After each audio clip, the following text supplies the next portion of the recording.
Kaya mo bang ma-inlove sa isang taong maraming personality tulad ni Estong kay Isa? Are you my admirer? Crush mo ako? How did you know I'm your admirer?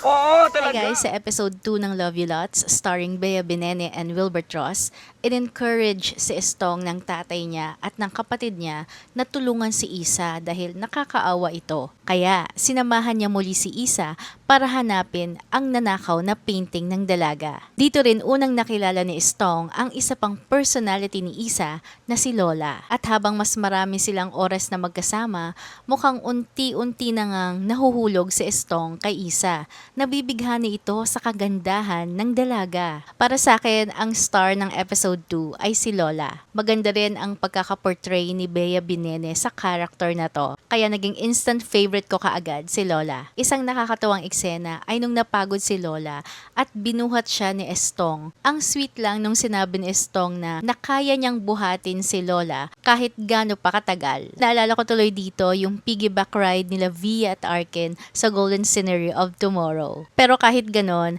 number 1 favorite ko pa rin si Tristan, yung emo side ni Isa. Nakakatawa yung eksena nila ni Estong sa inuman at videoke. Tahimik lang pala sa Tristan kapag normal. Pero kapag nalasing, bigla na lang maingay. Overall, 7 out of 10 para sa akin ang episode 2 ng Love You Lots. Kung 10 out of 10 yung episode 1, medyo bumaba ang excitement ko sa episode 2. May mga eksena kasing medyo dragging, kaya may mga moments na nawawala ang attention ko. By the way, nakakatuwa rin si Kakay at saka si Estong sa episode 2. Gustong gusto ko yung eksena nila nung tinanong ni Kakay kung bakla ba si Estong at nung tinawag niyang Justoni si Estong. I agree with her na mas maganda ngang pakinggan ang Justoni kesa sa Estong. May isa lang din akong concern sa story kasi 'di ba kabibreak lang ni Estong sa ex niya pero mukhang nahuhulog na siya kay Isa. Rebound lang ba ito? Concerning ito kasi may mental health condition si Isa. Sana kung mauuwi man sila sa isa't isa,